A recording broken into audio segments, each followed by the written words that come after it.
I'm Belle Owen, and this is the Purple Orange podcast. I'm here today with my colleague, Dr. Fraser-Barbour, and we're going to talk about allyship. Ellen, what does allyship mean to you? Allyship means that we show curiosity and have a degree of willingness to learn about people's experiences that are different from our own, and that we want to make change in a way that benefits all of us. That we realise that if we are able to, interact with people in a way that feels meaningful and respectful, then it means that we're more likely to build a sense of connection and well-being that sort of feels like it's both ways in a way. What does it mean to you though? Yeah, I think similar, and really what it boils down to for me is someone who is making the effort in multiple ways to remove barriers, to show solidarity, to make life easier for the community that they're an ally to. I wonder though, because when you talk about like solidarity and making an effort, sometimes it can feel transactional. It feels like people are doing the action for a purpose that feels like it's for their own benefit and not for the benefit of community somehow. It feels ingenuine, it doesn't feel authentic or respectful somehow, even though they're trying to do allyship. It doesn't always feel like it's benefiting. I don't know, have you ever had that sort of experience? Yeah, I think for some people, in particularly when they're new on a disability allyship journey, it might feel clumsy. It might feel clumsy to that person because they're not sure what they're doing.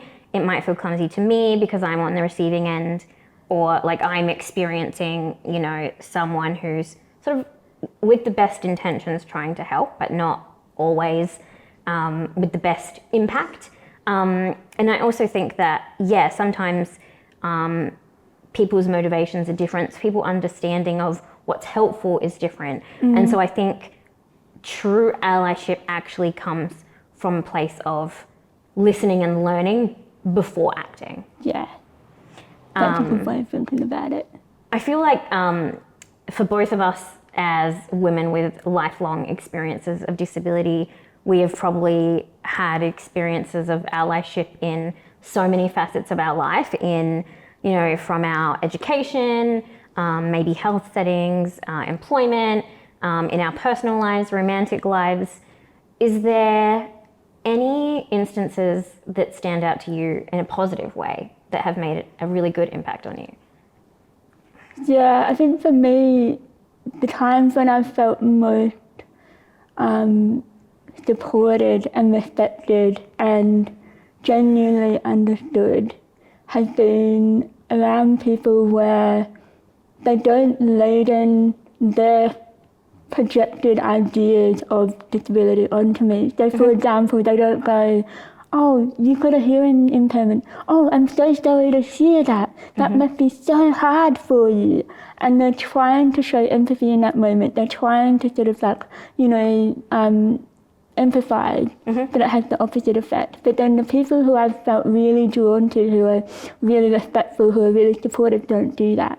They just go, "Oh, so tell me more about what your experience is," or, "Oh, that's really interesting. I'd really like to know more about this and this and this." And they open up the conversation in a way that doesn't then steer me into this thing of having to either reject pity and their reaction, and it's sort of that opposite of that. It's like open space for me to be able to name whatever matters to me and what my experience is, and vice versa. I can do the same for them, and I'm very conscious of doing that with people who've sort of been like, "So what is your experience? Tell me more about what it means to you. Like, what's your, what are the things that help you? What are the things that, that make it tricky? What are the things that open up space, and what are the things that close down conversations?" And it's those sorts of open conversations without projecting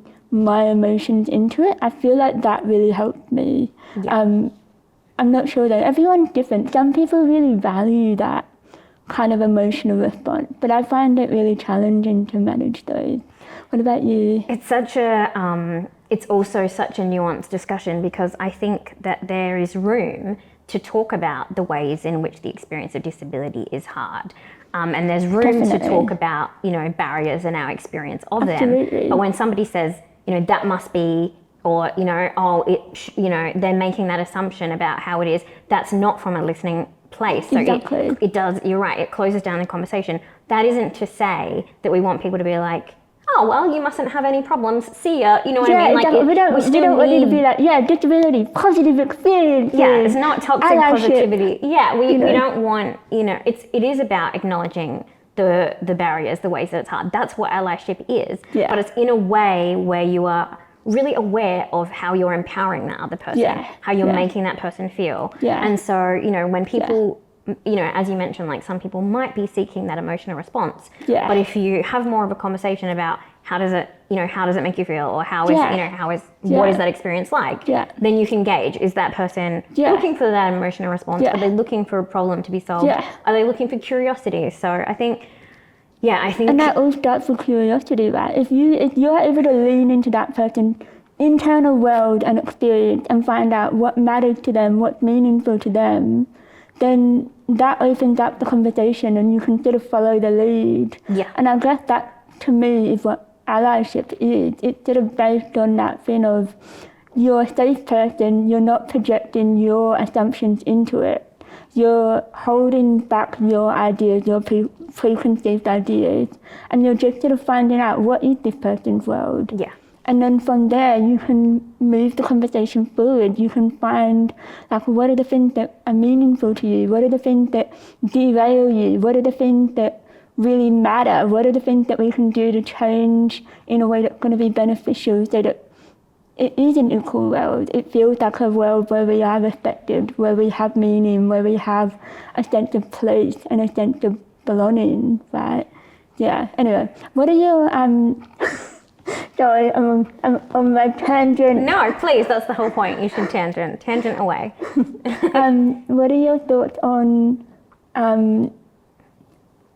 like allyship in terms of your experiences and what's been positive for you? Like, what are some positive examples that you have? Yeah, I think in terms of people who are, maybe listening to this or watching a video or whatever and wanting to learn about allyship, as people, our expectation when we're learning is that we're going to be given a set of black and white rules. So like, in school, it's like 1 + 1 = 2. There's not another, way that can work out. It's not about, how does one feel about being plussed with 1? It's like, it's very black and white. So people have expectations when they're learning that they're going to be told what to do. And unfortunately, if you're like thinking about allyship, it's not necessarily the case, because, every disabled person is different. Every disabled person's responses are different. Their experiences are different. And so there's not like a black and white set of rules that exist about allyship. I mean, we do know there's some foundational ways that you can start, if this is something that people want to do. And it means, the things that are really basic, like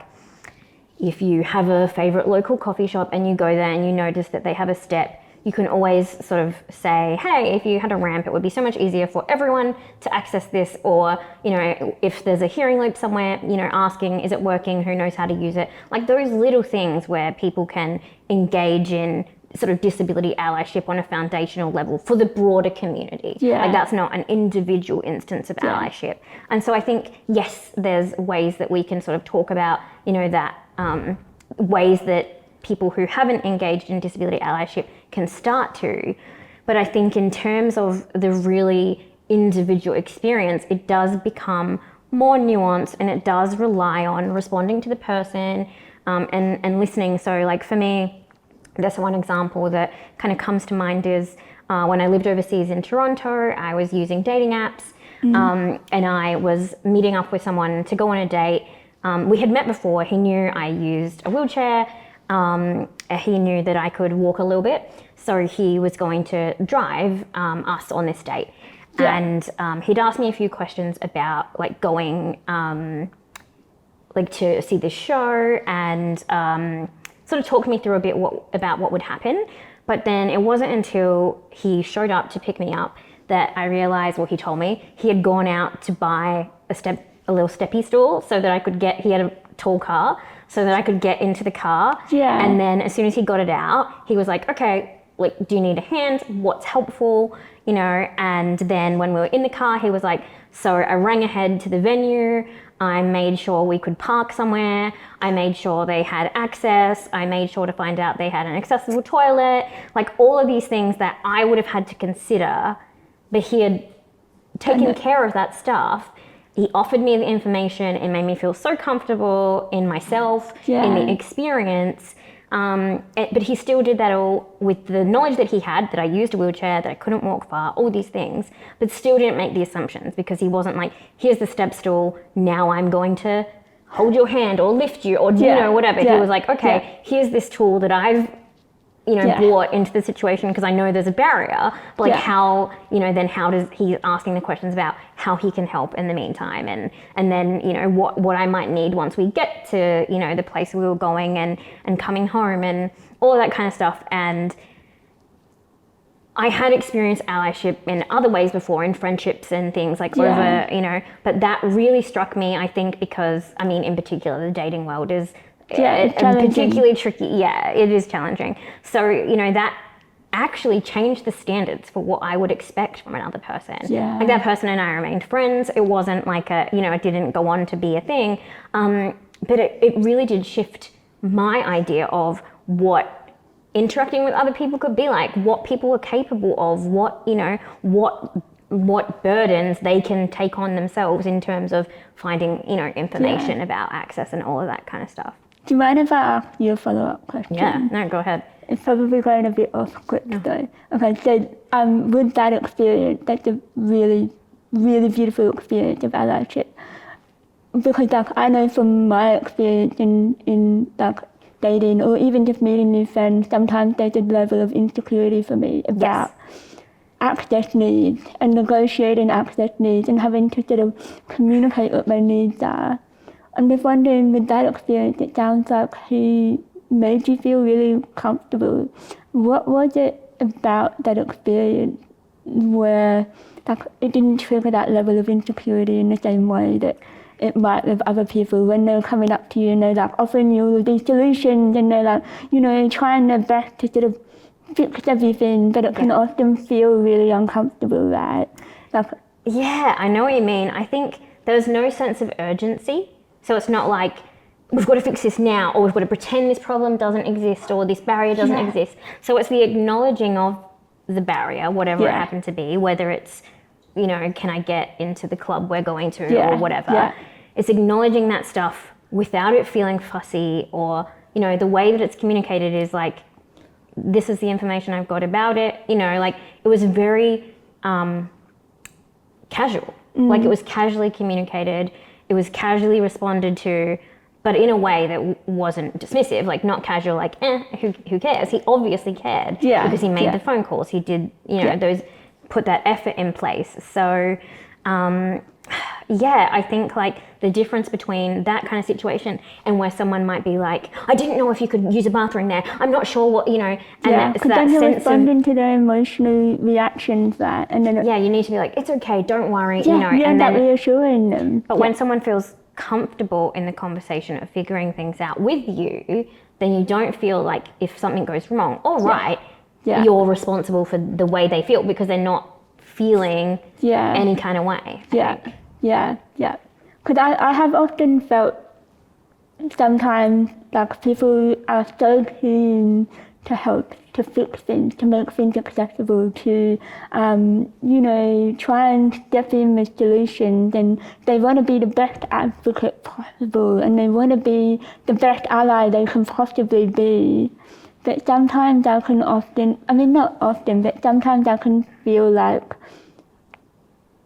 I then end up having to sort of reassure them. Like, I feel like part of my job is then to be like, oh yeah, really good job for going to the cafe and talking to them about the fact that their menus are too small, or, you know, like, well done for doing that. And I almost feel like I have to reassure them. And I've put my energy into that because I can see they're anxious, I can see they're nervous, and I can see that for them it's a new journey that they're just coming into. But then I also really struggle with that because I kind of sometimes think, you know, it's harder to be honest and open and to say what my needs are if I feel like that I'm triggering their anxiety and their stress levels and they're getting anxious. Like you said, that sense of urgency.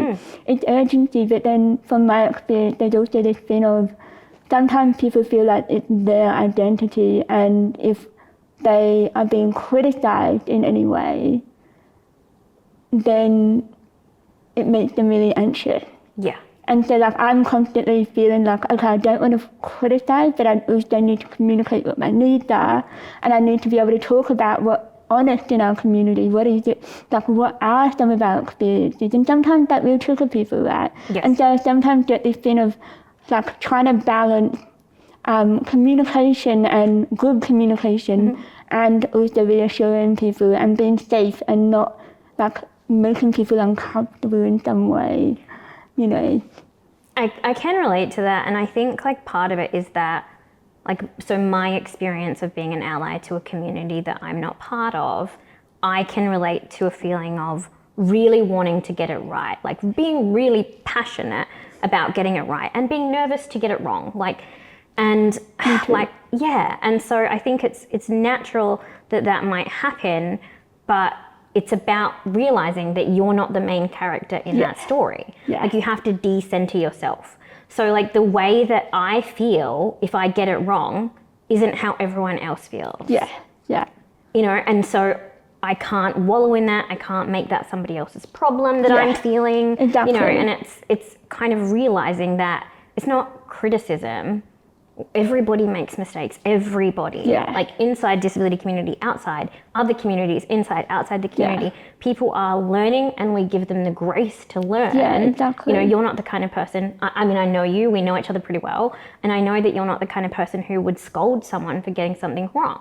So in the instance that someone's, you know, needs to trust you to tell them, you know, when something might need changing without holding a grudge. And I would think that would kind of be how it would work for most people. You know, again, I'm not the kind of person who would do that either. If something's happening, if someone's trying to support me in a way that's I'm taking on the stress or I'm taking on extra stuff from it, you know, and I want to say to them, hey, like, can we go about it a different way? Can we, you know, bring the energy down? Can we, you know, whatever. Like I would never want that to be taken as criticism. So I think like it's really about learning how to receive feedback in a not negative way. And it's a natural thing to respond when you have really good intentions and you've put all this energy into it and someone says, it didn't work, no, bad, that you feel like, oh, and you want to recoil from that and you want to like apologize profusely and whatever, but like you just need to remind yourself, like, I'm not the main character here.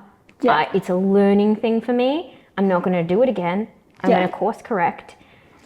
But that is such a beautiful thing when you see that in people. That makes it so much easier for like everybody who's around you when you're not starting to go into like a spiral about how you feel about the whole situation.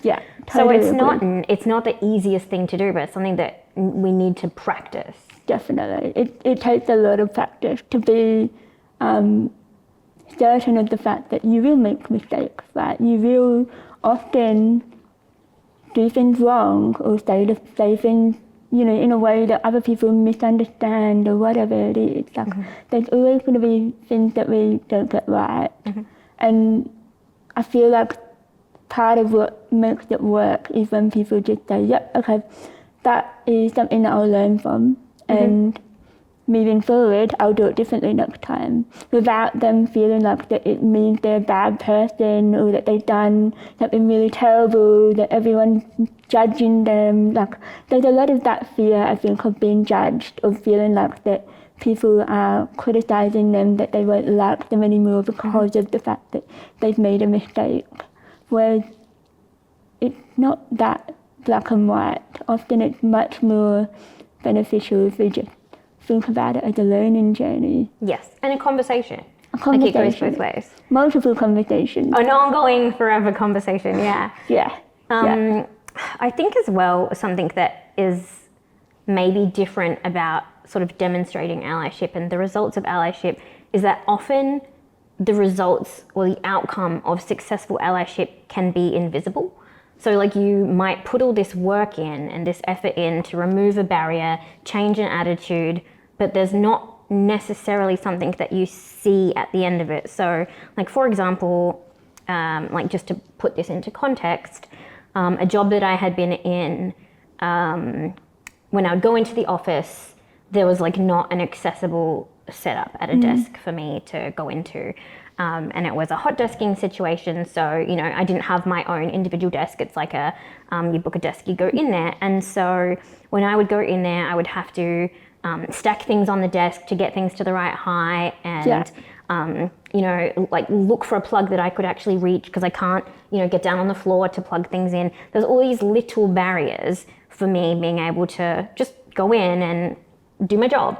And then somebody who was in the position of influence noticed all these things. And so they made sure that I had a raised lower desk that I could just press a button and it went to the right height. So that I'm not spending all this time, you know, finding bits and pieces and cobbling together an accessible workstation.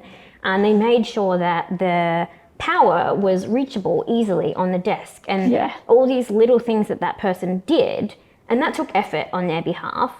And it took organizing and action, but there's nothing really to see because I just come into work and I start my job like everybody else. So it's not that there's something there, it's that things that aren't there that is the result of their allyship. Does that make sense? Yeah, definitely. It definitely makes sense. Yeah. So I guess like we're talking about like good examples of allyship. Do you have any examples that you want to share of maybe when it's gone wrong or maybe where it could have gone better? For me, it's like the little interactions where I find that there's an emotional labour, right? When you are on the inner circle, like when you're in that community, like part of the disability community, or for me it might be queer community or other communities as well. When you're part of that in community and there's this sense of responsibility of educating, of needing to communicate and share what your information is that you know is beneficial, that helps, all of those sorts of things, because we want people to be on this journey with us. We can't do it on our own. And it's the same for First Nations communities. They can't do it on their own. They need all of us there. It's true of all kinds of marginalised communities. But one of the things that I find most challenging is I feel this sense of responsibility, and it's kind of a taxing emotional responsibility where I sometimes feel exhausted and I feel worn out. And so like I know when that happens that I need to be able to take a step back. But often it doesn't feel that easy to do that because there's this thing of like you lose if you step back because you lose that opportunity for allyship. But if you keep going, you're also burning out, so you're losing out. So it's like you lose either way. So I kind of feel like I have to keep pushing forward and communicating as much as I can and trying to bring people into the fold. But I guess for me, some of the challenging aspects of working with the idea of allyship and building up community and a sense of like camaraderie and solidarity and action and pro-action rather than reacting to like, you know, if something is inaccessible and you have to get all of the campaigns going and you've got to write all of the letters and, you know, sure, that's important too. But it would be great if it was more proactive, like if we were able to forward plan and think about how we actually do things in a way that's calm and also has that sense of like, we're in this together, we want to make change, let's work through this and try and find a way forward. But one of the things I find quite challenging is that I often feel like that I have to respond to other people's emotional needs. And like if there are people that don't identify as having a disability and they're really anxious or they're really stressed about how they're doing it or whether they're doing it right or whether they are being a good ally, I really struggle with that because for me there's then that thing of, you know, like I feel like I need to say, you're doing a good job, you're doing really well, you're doing an awesome job, and like I'll try and find all of the good parts of what they've done and I'll try and make sure that they're being, you know, encouraged. But then it can also make it really challenging for me. I find it a lot harder to then sort of say, like, I'd really appreciate it if next time we went to the cafe, can we find a quieter cafe? Because I found that really hard. It was really difficult to hear. Or, you know, like to be able to then say what I need or what's beneficial for me. I find that really hard in places where I've already felt that emotional response from someone. And I kind of feel like I have to, or there's also the flip side of it. Like I've had people come up to me and sort of say, oh, Ellen, I went down to, you know, the shops and I noticed that they didn't have ramps. So I went along and I wrote a letter to so-and-so and I told them about this and, you know, I got on my high horse and I told them that they were doing it wrong and, you know, like I got really angry and I was like campaigning and, you know, they go into this whole story of how they tried to make it accessible, of what they were trying to change or how they were trying to educate. And I feel like that's important for them to do it. Yes. But I'm not sure why they're telling me that specifically. There's a little bit that like, I mean, this is just my personal experience. I'm not saying this is the way it is for them, but there's a part of me that's sort of like, they're telling me this because they want a disabled person to pat them on the back, to reassure them, to be like, well done, I'm really glad you did that. I'm so grateful that you did that. And I am grateful. Yeah. I am grateful, but it's sort of that thing of, okay, now I'm having to switch into allyship mode, of switching into, okay, you've got to reassure them, you've got to encourage, you've got to find a way to, you know, build people up so that they keep going with this journey. And part of me just wants to withdraw and be like, you know what, I'm really glad you did that, but do you have to tell me? Like, do I need to actually know that? Or can you just do the good thing without needing me to pat you on the back? I don't know, it sounds so bad to say that though. No, like I think, like, you know, from a person's perspective, it is really natural to want validation and to want confirmation that you're on the right track. But validation, I think that's a good word. It's being mindful of where you seek the validation from, when even, you know, talking about, you know, things that you've done in terms of, you know, using the example that you used of campaigning to get, you know, ramps or something put in. Is that something that you've had an experience of with validation? Oh, yeah, like a lot. And I think, like, I mean, I have come to a place where I find it maybe less taxing because I'm like, you know, let people toot their own horns. Yeah. They can do that over there. I'm working on it. I'm getting to that point. You know, I don't necessarily have to give them something. Yeah, exactly. But I think that, I can see as well how it can create this idea or feeling of responsibility to applaud or to, you know, to thank people and things like that. So I think that, you know, it's not necessarily like, are they telling their non-disabled friends who are outside of the community about this work that they're doing? Like, build the momentum and recruit other people. You know, and then maybe people will notice and I'll say, hey, that rules, that's great, thank you. You know, so I think, you know, there's a context for, you know, how we seek validation for things. And I think there's something else that I wanted to touch on, which is, I think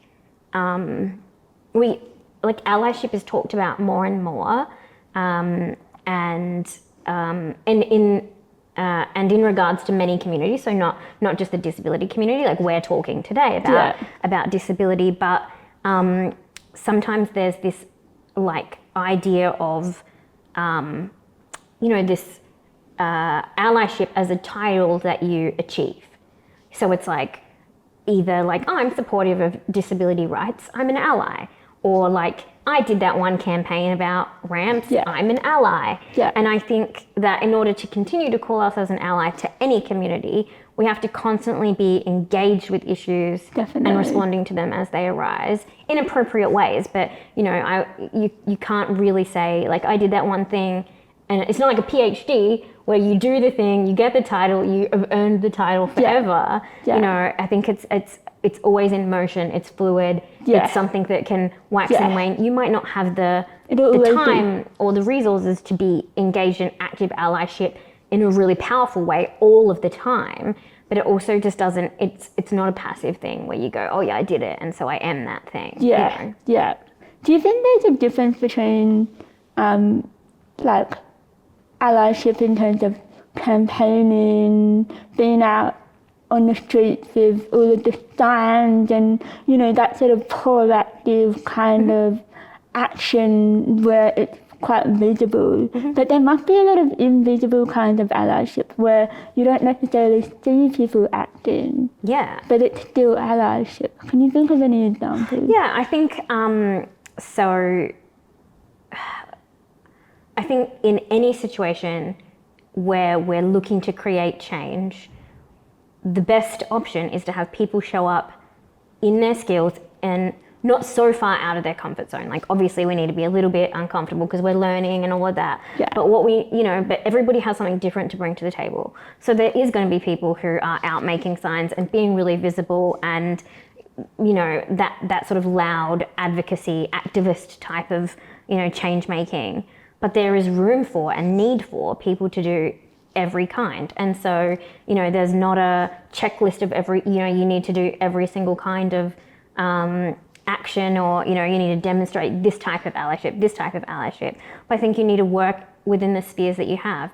You can consider where you have influence. Like, you know, you might not feel influential in your workplace, but you might be influential in your local sports club. You might be influential in your community, in your cultural group, whatever Yeah. it happens to be. Yeah. And you can have conversations. Yeah. Like, that is very powerful. I think so. You know, challenging negative narratives around disability, particularly those that are really prevalent in mainstream media, just saying, like, actually, why do you think that? You know, that's powerful allyship. You don't have to be yelling in the street to be changing minds, changing attitudes, changing physical spaces. Agreed. So I think, like, yeah, we don't need to consider that to be an ally. You need to follow some kind of prescriptive, XYZ. Yeah, agreed. Like, I was just thinking from what you were just saying before about it being conversations.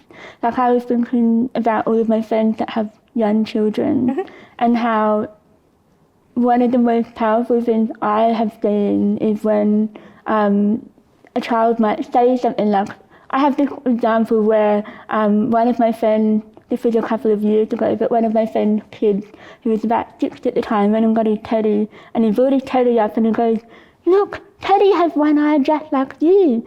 And then he goes, oh, poor Teddy, I'm going to put him in hospital now. And then and I was like, oh, Teddy doesn't have to go to hospital. Teddy's okay with one eye.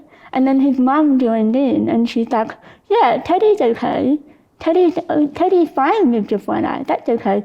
Ellen's fine. You know, like, some people have one eye, some people have two eyes. Yeah. Some people are tall, some people are short. It's okay. And it was that little shift that then created a different way of thinking. Yes. You know, I feel like that to me was allyship in that moment, even though it's just a little conversation. Yes.